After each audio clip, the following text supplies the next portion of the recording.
Alright, so today I'll be showing you how to make a fidget spinner without any bearings and paper at pennies. I really didn't want to make this video just because I've made so many of these and I really want to move on with my channel and make other stuff out of paper.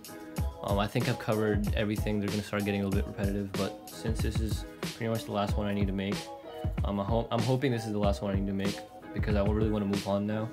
But yeah, let's get right into the tutorial.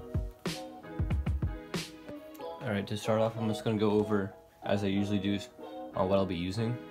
Cardstock paper. It can be replaced with A4 paper, construction paper, just a thick kind. Printer paper won't work. Elmer's glue, this is going to be used to harden the paper. Craft knife, and since we're not using a bearing for this one, you can either use a paper clip, a Q-tip, or a toothpick as the thing it's going to spin around. And then you don't need these, but these pliers are extremely useful for later on. And let's get right into creating the hardened paper. So as most of you should know how to make this, I'm just going to go over it really quickly. I'm going to fold this piece of cardstock in half. I'm going to take a piece, some glue, and then all I'm going to do is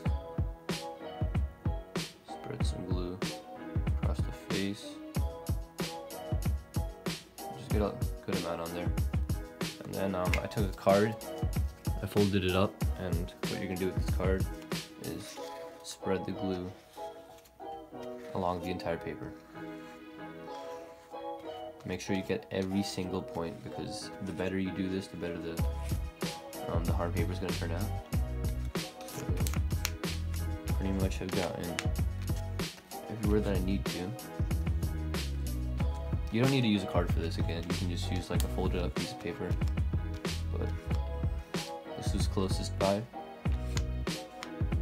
Now once you've gotten everything, at least you think you've gotten everything, you want to,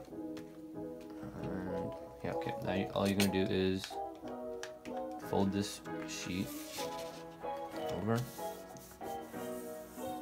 very well. You can just take like a cloth, clean up any extra glue that I got on your table, fold it, and then now you're going to take a popsicle stick or anything flat like a pen, a pencil, and just make sure you get any excess glue or any air bubbles out of there so that it doesn't warp in the process. Now from this stage, you have one dry sheet of, a wet sheet of hardened paper. What you're gonna do now is I'm gonna make two more, and then I'm gonna stack them up using the same glue spreading process, and then we'll have the sheet that we'll be using. And then after that, you're gonna leave it under some textbooks to dry, and then it will be good to use it. Alright, so I know I've been made fun of this a lot in my comments recently, but I'm going to continue to do it, and this is how I make my templates. All I do is I put a piece of paper over my screen, I look up a picture on Google Images, and I take a pencil and I trace it. Yes, you can download it, you can print it. I just choose not to do that because I can scale in real time here. It's just easier for me. And if you want to do it, go ahead and do it. But I'm going to go ahead and start to trace this template.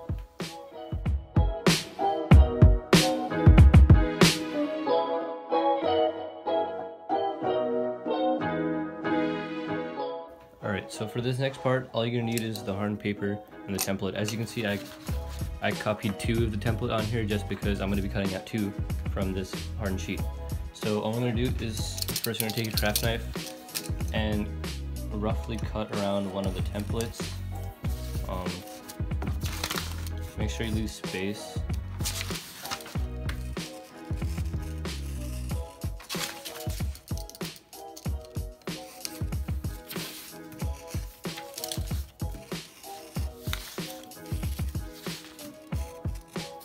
Just like that. And now you have this. And what you're going to do is you're going to take some tape. I just have regular tape here. Alright, so I'm going to take a small piece of tape. You're going to need several pieces actually.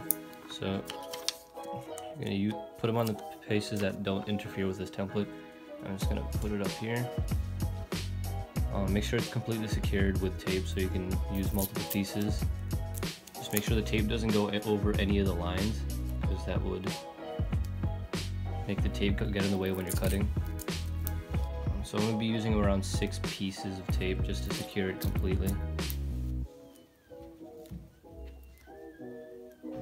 There we go. 2 more. Just like that. And we're good. And we're going to do this 2 times just because we have 2 templates. And then once you're done putting on, you're going to take this and you're just going to cut one out from here. Once you have both pieces cut out, we'll move on from there.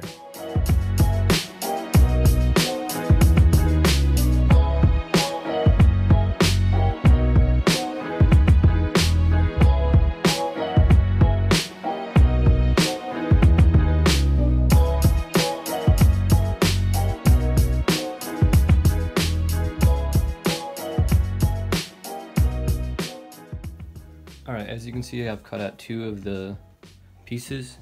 Not the cleanest cuts, but it'll work. And they stack up perfectly on each other. Now what I'm going to do is, what you're going to need is a thumbtack. And what the thumbtack is basically for, is for creating the center piece. So what you're going to do is you're going to find the center, and you're going to push a hole through. Just like that.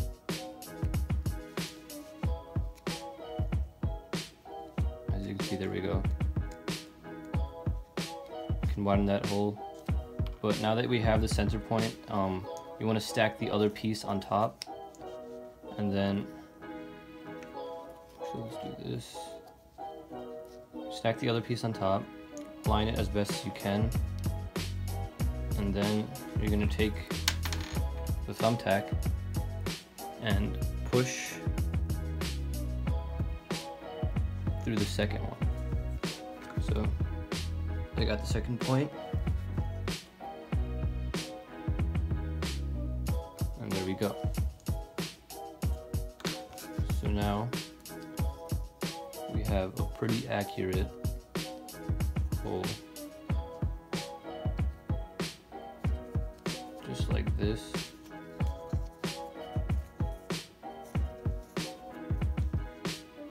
And obviously there's a lot of friction right now, but it's working pretty well. So now what I'm gonna do is basically what I'm gonna do is you're gonna take these and you wanna keep widening the hole. And until the point where, yes, so one of these can fit through. Before we move on any further, what I'm gonna do is just glue these together, just because it'll be a lot easier to work with. So I just want to find the perfect alignment, so that looks pretty good. And I'm going to take some super glue, regular Elmer's glue, and spread it all over this.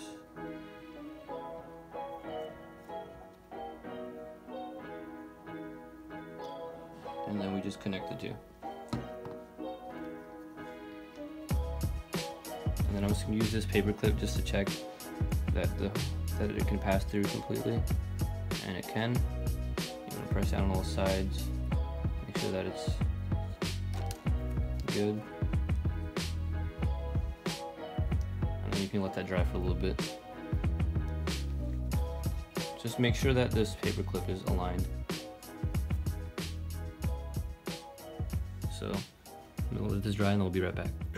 So now to move on, as I did last time, you're going to need 1 straight piece of paper clip, and then I created 2 small loops. These loops will act as washers so that they don't create friction. So basically what I'm going to do is I'm going to take these 2 buttons and I'm going to poke a slight hole. Make sure that it doesn't go to the other side. It's going to open up like that. Just make sure that it's wide enough for the paper clip to fit through, but does not get to the other side. And that's perfect.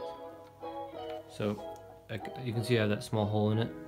Basically what I'm going to do is I'm going to stick this paper clip into this button without it getting to the other side, and I'm going to glue it in there. and then we'll move on from there. I'll show you how it's going to work.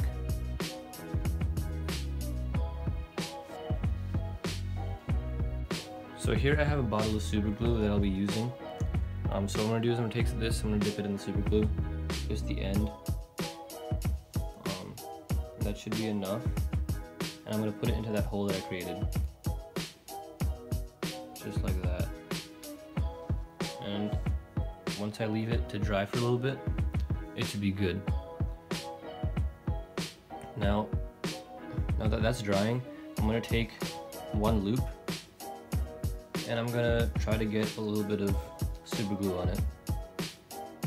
So let me take a small piece like this over here. I'm going to grab some super glue from this bottle, and what I'm going to do is I'm going to rub it, place some super glue all around this bottom part. So I'm going to just rub some super glue all over the sides of this. And the reason we're doing that is this is where one of the loops is going to go. So I'm going to place this down. I'm going to take one of these loops and I'm just going to slide it down over the top of that. And as you can see, the loop's at the bottom. You want to center it,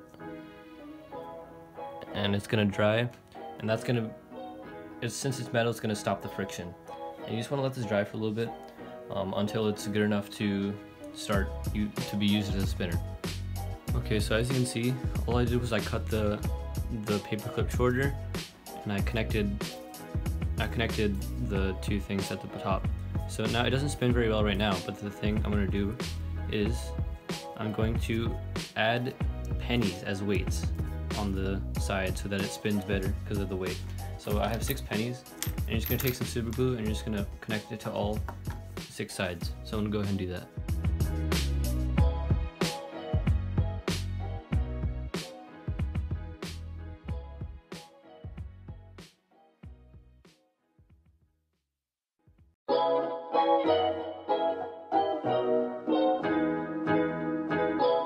So here's the finished spinner. Looks really cool, and of course it's not the greatest spinner.